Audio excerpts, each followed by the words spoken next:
자, 설교 제목 한번 해봅니다. 오직 예수님 한 분만이 그리스도입니다. 한 번 더 해봅니다. 오직 예수님 한 분만이 그리스도입니다. 모든 설교가 다 중요한 메시지를 담고 있지만 오늘의 설교는 특히 아주 중요한 내용을 담고 있습니다. 그 내용이 뭐냐? 예수 그리스도의 삼중직에 대한 내용과 예수 그리스도의 그 삼중직이 예수님을 믿는 사람들에게 어떤 효력을 주고 있느냐 하는 이런 내용입니다. 오늘의 본문 말씀은 분량이 아주 많습니다. 신명기 17장 후반에서부터 신명기 18장 전체에 이르는 아주 많은 분량입니다. 오늘의 설교는 본문의 말씀으로 주어진 이 많은 분량의 이 말씀을 개괄적인 방법을 통해서 설교를 하려고 합니다.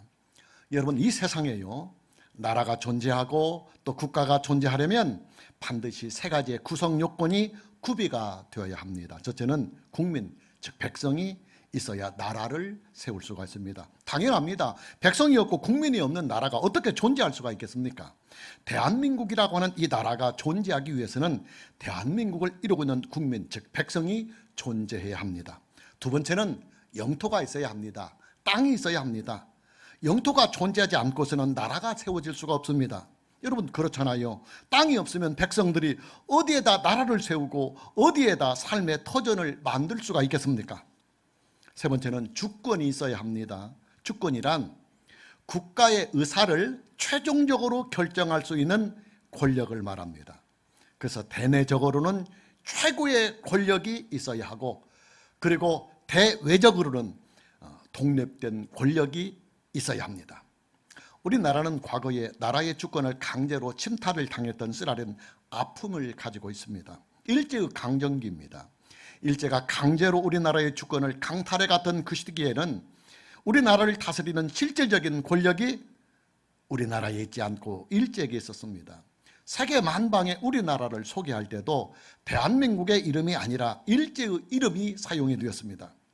일제의 강점기 때 우리나라 백성들이 외친 구호가 뭐였습니까? 대한독립 만세였습니다. 우리나라의 주권이 일제에게 있지 아니하고 대한민국에 있다고 하는 독립의 외침이었습니다. 하나님의 나라가 이 세상에 이루어지려면 국가를 이루는 이 세 가지의 구성 요건이 반드시 충족이 되어야만 합니다. 첫째, 하나님의 나라를 이룰 수 있는 하나님 나라의 백성들이 있어야 합니다.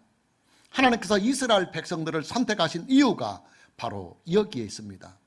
하나님의 나라를 이 땅에 세우려면 하나님의 나라를 이룰 수 있는 하나님의 백성들이 있어야만 하기 때문입니다. 물론 이스라엘 민족은 하나님의 나라를 이 땅에 이루어가는 기초 단계에 불과합니다. 하나님의 나라는 예수 그리스도 안에서 세워지는 나라입니다. 하나님께서는 예수 그리스도를 믿는 자들에게 하나님의 나라에 참여할 수 있는 은혜를 베풀어 주십니다. 예수 그리스도를 믿는 자들이 곧 하나님 나라의 백성이 되는 것입니다. 둘째로, 하나님의 나라가 이 땅에 세워지려면 하나님 나라를 이루는 땅, 즉 영토가 있어야 합니다. 지금 저와 여러분이 주일마다 만나고 있는 신명기는 출애굽을 한 이스라엘 자손들이 40년간의 광야의 생활의 종지부를 찍고 가나안 땅을 정복하기 위해서 마지막 준비를 하는 그런 때에 주어진 하나님의 말씀의 기록이 바로 신명기입니다. 이스라엘 자손들에게 왜 가나안 땅이 있어야 하느냐? 그들의 나라를 세우기 위해서는 나라를 세울 수 있는 땅이 있어야만 하기 때문입니다. 하나님께서는 이스라엘 자손들에게 가나안 땅을 그들의 기업으로 주셨습니다. 가나안 땅을 그들의 나라를 세울 수 있는 영토로 그들에게 주셨습니다. 그러기에 이스라엘 자손들이 그렇게 목숨을 걸고 가나안 땅을 차지하려고 하는 것입니다. 그러나 가나안 땅은 영원한 하나님 나라의 영토는 아닙니다. 가나안 땅은 새하늘과 새 땅으로 임하시는 하나님의 나라의 영토를 예표하고 상징할 뿐입니다. 성경은 완전하고도 영원한 하나님의 나라는 지금 우리가 살고 있는 이 지구의 땅에서 이루어지는 것이 아니라 새하늘과 새 땅으로 주어지고 새하늘과 새 땅에서 이루어진다고 선포하고 있습니다. 그때가 언제냐? 예수님의 재림을 통해서 이루어집니다. 예수님께서 이 세상에 다시 오실 때 새하늘과 새 땅으로 주어지는 하나님의 나라의 진정한 실체가 온전하게 우리 앞에 나타나게 될 것입니다. 세 번째로 하나님의 나라가 이 땅에 세워지려면 하나님 나라의 주권이 존재해야 합니다. 주권이란 나라를 다스리는 권력을 말합니다. 그래서 대내적으로는 그 나라에 속한 백성들을 다스리는 최고의 권력을 말하는 것이고, 또 대외적으로는 독립적으로 존재하는 국가의 권력을 말합니다. 주권은 국가의 형태에 따라서 크게 두 가지로 존재합니다.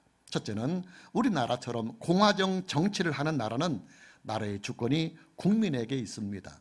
나라를 다스리는 최고의 권력이 국민에게, 즉 백성에게 있는 것입니다. 둘째는 고대 사회나 중세 사회처럼 왕정 정치를 하는 나라는 주권이 국민에게 있는 것이 아니라 왕에게 있습니다. 왕이 나라를 다스리는 최고의 권력이 됩니다. 하나님의 나라는 공화정 국가가 아니라 왕정 국가로 존재하는 나라입니다. 절대적인 선이시며 절대적인 의이시며 절대적인 진리신 하나님께서 전능하신 하나님의 능력과 하나님의 그 크신 사랑으로 나라를 다스리는 나라가 바로 하나님의 나라입니다.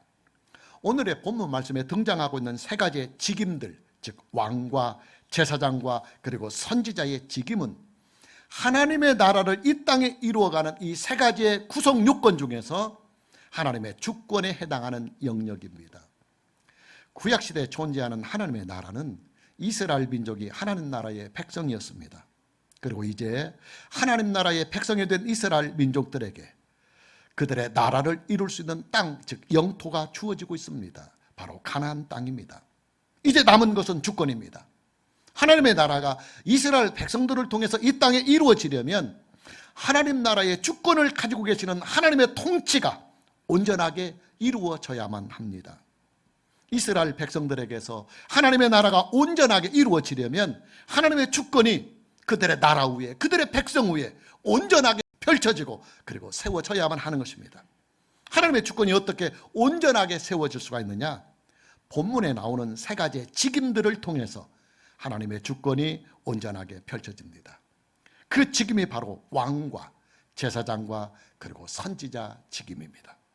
하나님의 나라는 공화정 국가로 존재하는 나라가 아니요 왕정 국가로 존재하는 나라라는 말씀을 이미 드렸습니다. 그리고 왕정 국가의 주권은 국민에게, 즉 백성에게 주권이 있는 것이 아니라 왕에게 있다는 말씀도 이미 드렸습니다. 이스라엘 백성들을 통해서 하나님의 나라가 이 땅에 세워지려면 이스라엘 백성들을 다스리는 최고의 권력을 오직 하나님 한 분만이 가지고 계셔야 합니다. 하나님께서 이스라엘의 왕이 되셔서 하나님의 권력으로 이스라엘 백성들을 직접 다스리는 나라가 되어야만 합니다. 오늘의 본문 말씀에 왕의 직임이 등장하고 있는 이유가 되는 배경입니다. 여러분, 이스라엘 백성들에게서요, 온전한 하나님의 나라가 이루어지려면 하나님께서 이스라엘 백성들을 직접 통치하는 신정 정치가 실현이 되어야만 합니다. 이스라엘 백성들을 애굽에서 이끌어내신 하나님께서는 그들에게 십계명과 여러 규례들을 주셔서 하나님의 말씀으로 그들을 직접 통치해 나가고 계십니다. 그러나 안타깝게도 이스라엘 백성들은 하나님의 통치에 온전하게 순종을 하지 못하게 됩니다. 그들은 애굽에서 나온 그때부터 지금까지 그리고 앞으로도 하나님의 통치를 온전하게 순종해 나가지 못할 것입니다. 그리고 그때마다 그들은 하나님께로부터 여러 형태의 징계들을 받게 됩니다. 이스라엘 백성들에게서 하나님의 나라가 온전하게 이루어지려면 하나님께서 직접 이스라엘의 왕이 되셔서 하나님께서 이스라엘 백성들을 직접 통치를 해 나가셔야만 합니다.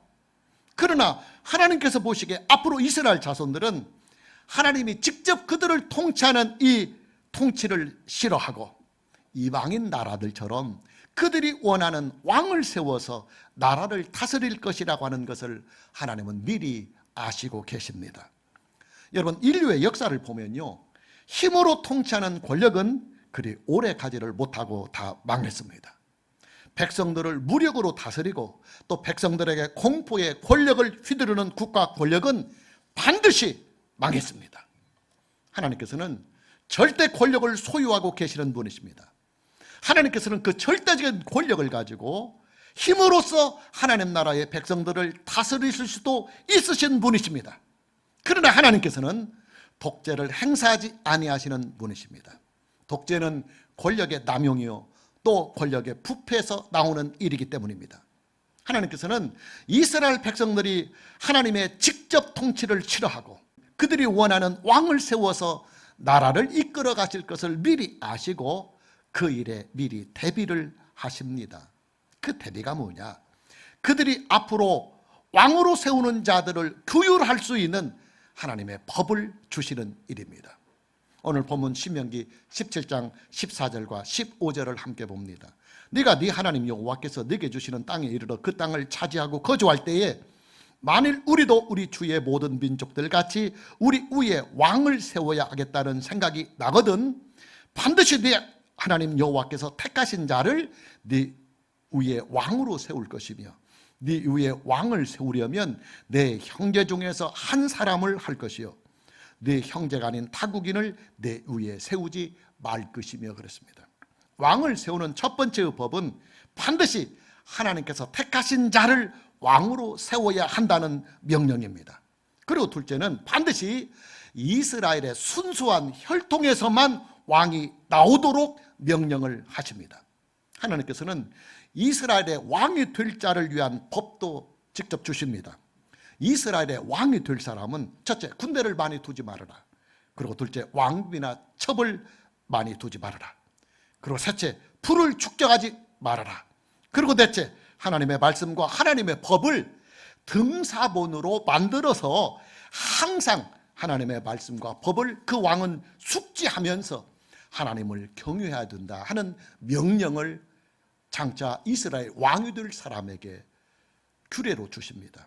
하나님께서는 이스라엘의 왕들이 하나님의 말씀과 하나님의 법을 잘 지켜만 준다고 한다면 그 왕의 권력을 하나님께서 직접 지켜주실 것이며 그리고 동시에 그 왕이 다스리는 이스라엘 나라와 백성들의 안전과 평화와 복을 장구하게 지켜주시겠다는 약속을 동시에 하십니다.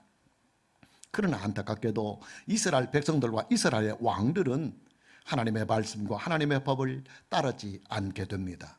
그 결과 나라는 분단이 되고 또 분단된 나라는 외세의 침략을 받다가 결국에는 나라의 주권을 잃어버리는 참담한 결과를 낳게 됩니다.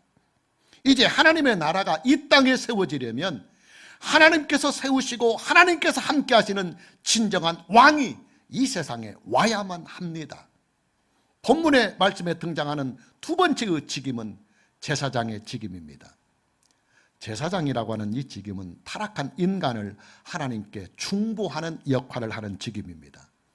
아담과 하와 이후 인류는 전적으로 부패하고 타락한 상태에 빠져 있기 때문에 그 타락한 상태를 그대로 가지고서는 거룩하신 하나님 앞에 나가지를 못합니다. 하나님의 나라는 하나님 나라의 왕이신 하나님과 또 하나님 나라의 백성인 이 백성들이 좋은 관계를 이루는 나라가 하나님의 나라입니다. 하나님과 하나님 나라의 백성이 언제나 화목의 관계와 그리고 하나됨의 관계로 나타나는 나라가 바로 하나님의 나라입니다. 이 일을 위해서는 반드시 제사장의 직임이 있어야 합니다. 타락하고 부패한 백성들을 대신해서 죄를 속죄하고 하나님 나라의 백성들을 하나님께로 중보할 수 있는 제사장이 있어야만 하나님의 나라가 온전하게 임할 수가 있는 것입니다. 하나님께서는 이스라엘 백성들에게 제사장을 세우도록 명하십니다. 그리고 제사장들이 지켜야 하는 규례들을 주십니다. 제사장들에게 주시는 하나님의 법은 이미 출애굽기와 레위기를 통해서 충분하게 주셨기 때문에 오늘의 본문 말씀에서는 제사장들과 레위인들이 받게 될 기업에 대해서만 보충하여 규례를 주고 계십니다. 본문 신명기 18장 1절과 2절입니다. 레위 사람 제사장과 레위의 온 지파는 이스라엘 중에 분깃도 없고 기업도 없을지니 그들은 여호와의 화제물과 그 기업을 먹을 것이라. 그들이 그들의 형제 중에서 기업을 가지지 않을 것은 여호와께서 그들의 기업이 되심이니 그들에게 말씀하심 같으니라. 이스라엘의 제사장들은 육신적인 기업을 가지고 살아가는 사람들이 아니라 하나님의 나라를 위해서 하나님 나라의 백성들을 하나님께로 중보하는 거룩하고도 신령한 일을 행사하는 이 거룩한 직임이기 때문에 물질을 초월하여 살아갈 수 있는 규례를 하나님께서 제사장과 레위인들에게 주시는 것입니다. 제사장들이 물질을 축적하거나 물질을 탐하다가 타락을 하는 것을 방지하기 위한 조처인 것입니다. 그러나 안타깝게도 이스라엘의 제사장들은 부패하게 됩니다. 그들은 물질을 탐하고 명예를 탐하고 그리고 권력까지 탐하게 되면서 크게 이스라엘은 부패하게 됩니다. 제사장들이 부패하면 어떤 결과가 나타나느냐? 이스라엘 민족의 신앙이 부패하게 될 것이고 또 결국에는 하나님과 이스라엘 백성들의 이 거룩하고도 신령하고도 아름답고도 화목한 이 관계가 다 깨지고 마는 것입니다. 이때부터 이 세상은 하나님께서 세우시는 참되시고 영원하신 제사장을 사모하며 기다리게 됩니다. 본문에 등장하고 있는 세 번째의 직임은 선지자의 직임입니다. 선지자란 하나님의 메시지를 하나님의 백성들에게 대신 전달해 주는 대변인입니다. 이른바 하나님 나라의 입입니다. 우리나라에도 대변인 제도가 있어요. 대통령실에도 대변인이 있고 국가의 주요 기관들에게도 대변인이 존재합니다. 대통령실의 대변인은 대통령실에서 행하는 중요한 결정들과 그 입장들을 국민에게 알리는 역할을 하고 또 국가 기관들의 대변인은 그 기관들이 행하는 중요한 일들을 외부에 알리는 역할을 합니다. 하나님의 나라에도 하나님의 계시와 하나님의 말씀을 전달해주는 대변인이 있습니다. 그 대변인이 바로 선지자입니다. 본문의 말씀인 신명기 18장 18절 말씀을 함께 봅니다. 내가 그들의 형제 중에서 너와 같은 선지자 하나를 그들을 위하여 일으키고 내 말을 그 입에 두리니 내가 그에게 명령하는 것을 그가 무리에게 다 말하리라. 여러분, 이 땅에 하나님의 나라가 바르게 잘 세워지려면요, 당연히 하나님 나라의 입이요 하나님 나라의 대변인인 선지자의 이 기능이, 이 직임이 바르게 잘 행사가 돼야 합니다. 만일에 선지자가 타락해 버린다고 한다면 백성들은 하나님의 계시와 하나님의 말씀을 제대로 들을 수가 없기 때문에 영적인 까막눈이 되고 마는 것입니다. 성경을 보면 의외로 거짓 선지자들에 대한 경고의 말씀이 의외로 많이 나와요. 거짓 선지자들은 하나님께서 임명하신 대변인이 아니라 자기 스스로가 선지자가 된 사람들입니다. 이게 당연히 거짓 선지자들입니다. 다시 본문의 말씀인 신명기 8장 20절 말씀을 함께 봅니다. 만일 어떤 선지자가 내가 전하라고 명령하지 아니한 말을 지 마음대로 내 이름으로 전하든지 다른 신들의 이름으로 말하면 그 선지자는 죽임을 당하리라. 여러분, 대통령실의 대변인을 누가 임명합니까? 대통령이 임명합니다. 대통령이 임명하지 아니하는 대통령실의 대변인은 가짜요 사기꾼일 것입니다. 이스라엘의 역사를 보면 하나님께서 임명하지도 아니한 거짓 선지자들이 아주 많이 등장을 하였습니다. 거짓 선지자들은 타락한 국가 권력의 시녀 노릇을 해가면서 자신들의 부와 명예와 그리고 권력을 축적해 나갔습니다. 우리가 보통 예레미야 선지자를 눈물의 선지자라고 부릅니다. 그가 흘리는 눈물이 어떤 눈물이냐? 첫째는 거짓 선지자들의 간계로 인해서 하나님의 계시와 하나님의 말씀이 유다의 왕들과 신하들과 백성들에게 거짓되이 증거가 되고 있는 그 현실을 바라보는 눈물이요. 둘째는 그런 거짓 선지자들의 농간에 놀아나고 있는 유다의 왕들 그리고 신하들 그리고 백성들의 우매함에 대한 눈물입니다. 그리고 셋째는 나라의 멸망을 바라보면서 흘리는 아픔의 눈물이었습니다. 예레미야 선지자가 활동하던 그때는 유다 왕국이 바벨론에 의해서 패망이 되기 일보 직전의 상태였습니다. 예레미야 선지자는 유다 왕국의 패망을 예고하면서 왕과 선지자들과 백성들에게 회개의 메시지를 하나님께 받아서 전달했습니다. 그러나 거짓 선지자들은 왕권의 시녀 노릇을 하면서 유다 왕국의 건재함과 그리고 유대 나라의 평화가 영원할 것이라고 외쳤습니다. 성경의 역사를 보면 이스라엘의 타락과 멸망의 배경에는 항상 거짓 선지자들의 농간이 있어 왔었습니다. 여러분, 하나님의 나라가 이 땅에 바르게 잘 세워지려면요, 선지자가 바로 서야 합니다. 이때부터 이 세상은 하나님께서 세우시고 또 하나님께서 보내신 참된 선지자를 간절히 바라며 소망하며 사모하게 됩니다. 중요한 사실은 예수님께서는 왕과 제사장과 선지자의 이 세 가지의 모든 직임을 다 소유하고 계신다고 하는 이 사실입니다. 여러분, 유대 나라의 사내들인 공회가요, 예수님을 종교 재판에 넘기면서 중점적으로 다루었던 신문의 내용이 뭐였나 하면 예수가 하나님의 아들 그리스도가 맞느냐 하는 바로 이 내용이었습니다. 자, 사내들인 공회 의장인 대제사장이 예수님을 신문하는 내용을 함께 말씀을 통해서 봅니다. 참고구절 마태복음 26장 63절입니다. 예수께서 침묵하시거늘 대제사장이 이르되 내가 너로 살아계신 하나님께 맹세하게 하노니 네가 하나님의 아들 그리스도인지 우리에게 말하라.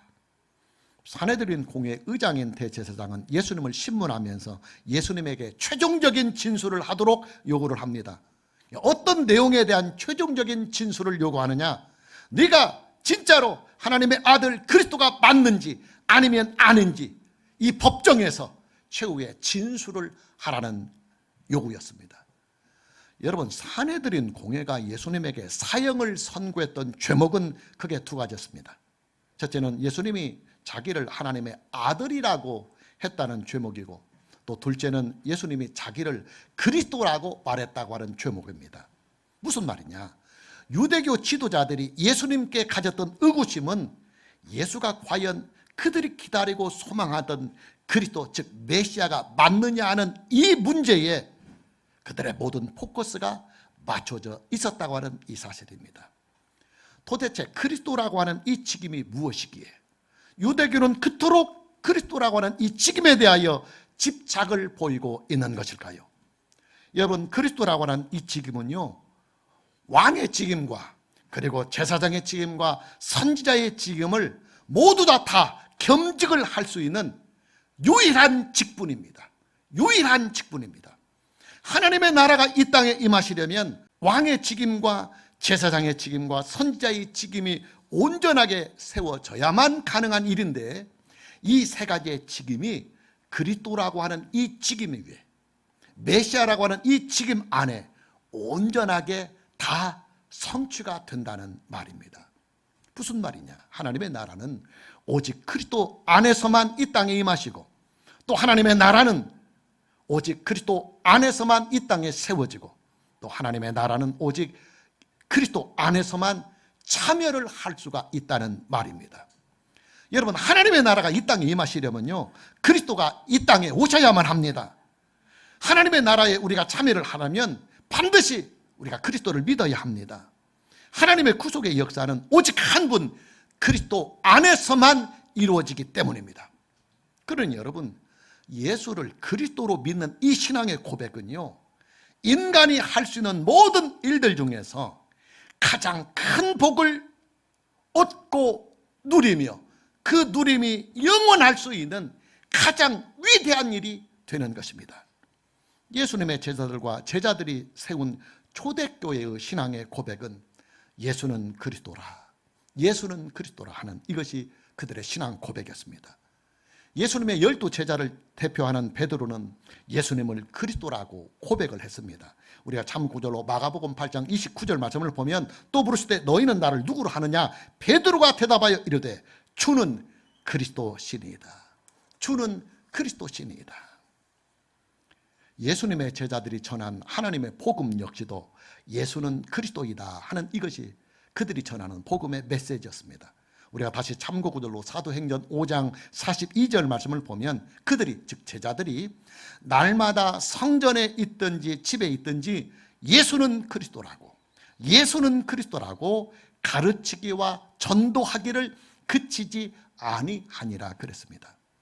여러분, 오늘 본문 말씀에 나오는 왕과 제사장과 선지자의 이 세 가지의 직임은 구약시대를 살아가는 하나님의 백성들에게 장차 이 땅에 오실 그리스도를 바라보게 하시는 말씀입니다.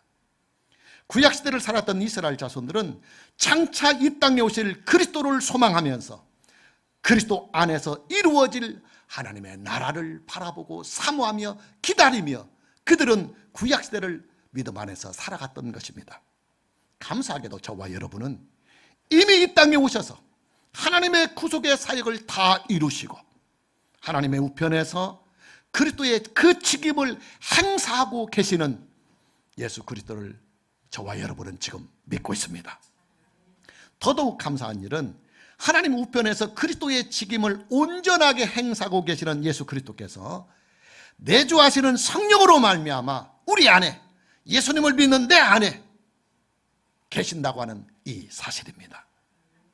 여러분에게 이런 비유를 한번 해보겠습니다. 보석을 좋아하는 분들은요, 매장에서 보석을 구경만 하는 것하고 누군가로부터 그 보석을 선물로 받는 것하고는 행복의 맛이 전혀 다릅니다.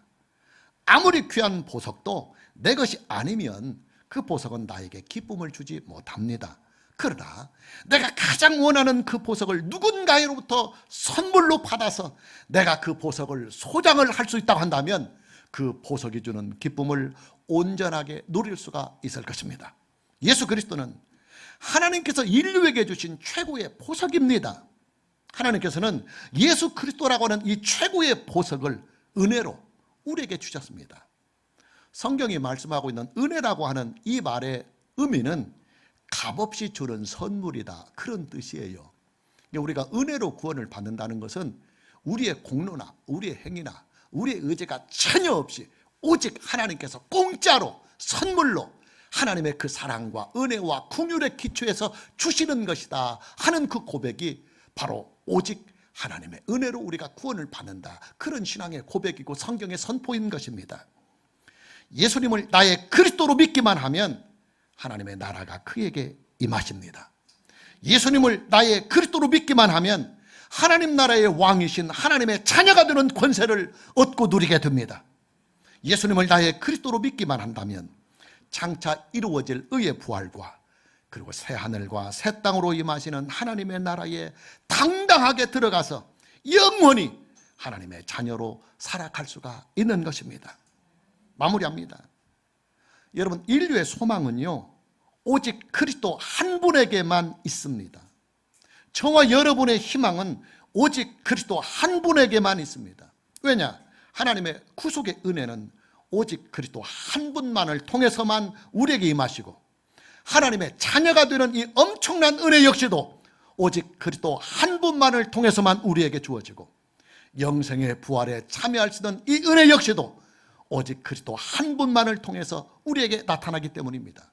뿐만 아니라 새하늘과 새 땅으로 임하시는 완전하고도 영원한 하나님의 나라에 참여하는 일 그 역시도 오직 그리스도 한 분만을 통해서만 우리는 참여할 수가 있기 때문입니다. 자, 그 그리스도가 바로 저와 여러분이 믿고 있는 예수님이십니다. 그러니 여러분, 예수님을 그리스도로 믿는 이 신앙은요, 저와 여러분의 생명과 저와 여러분의 인생에서 가장 위대한 축복의 사건이 되는 것입니다. 오늘 저와 여러분 모두에게 남은 인생의 모든 여정을 예수님을 그리스도로 믿는 이 신앙으로 인생을 살아갈 수 있는 이 은혜가 있기를 주님의 이름으로 축복합니다. 찬양합니다.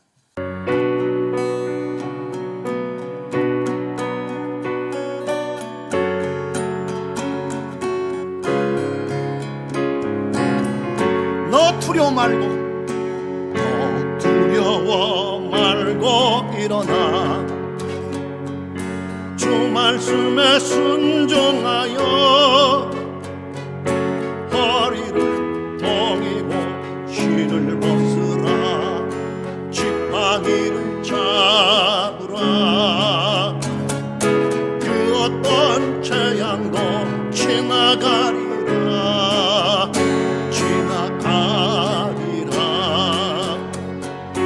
문설주와 인방의 비가 유월케 하네 믿음으로 담대하라 우월하여 넘어가리라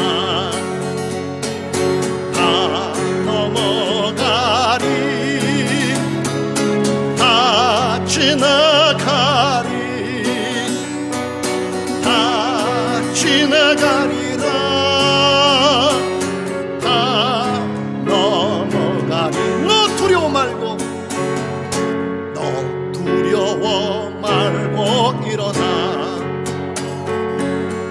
말씀에 순종하여 허리를 동이고 신을 벗으라 지팡이 잡으라 그 어떤 재앙도 지나가리라 지나가리라 문설주와 민망의 비가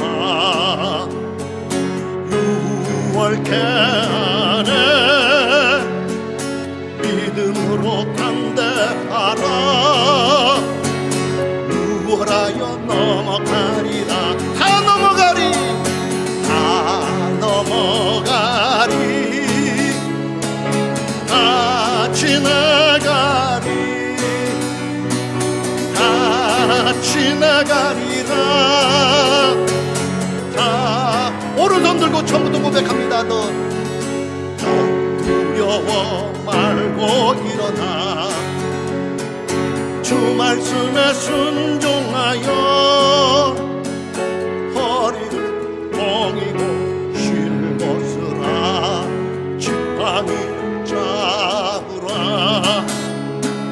그 어떤 재앙도 지나가리라 지나가리라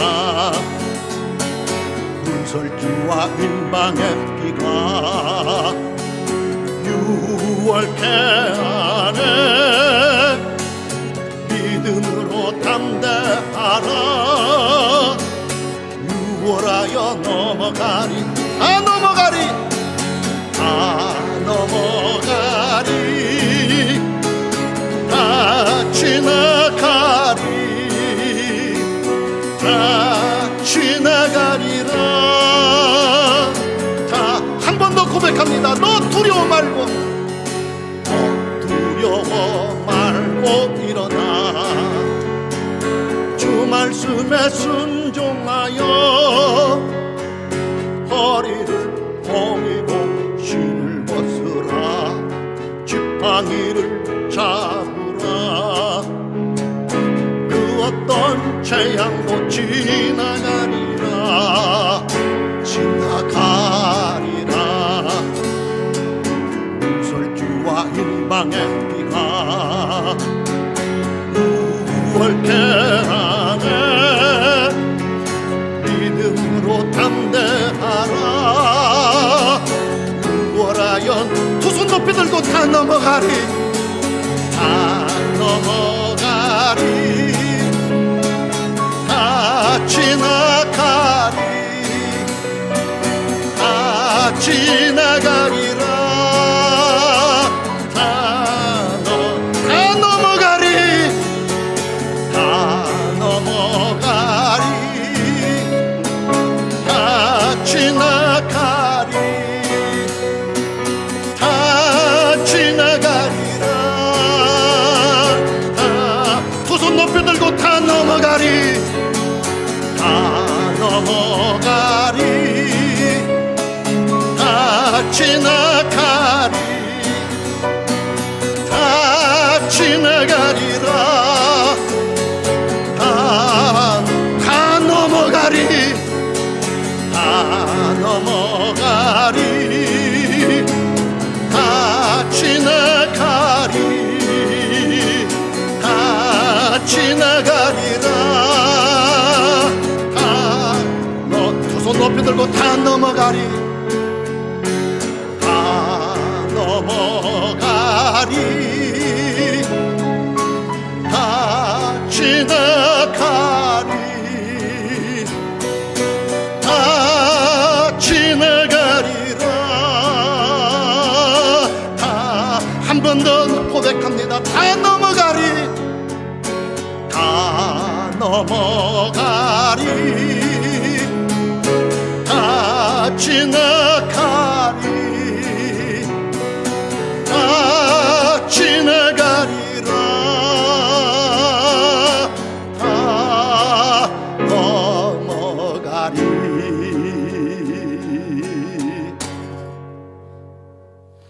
기도합니다.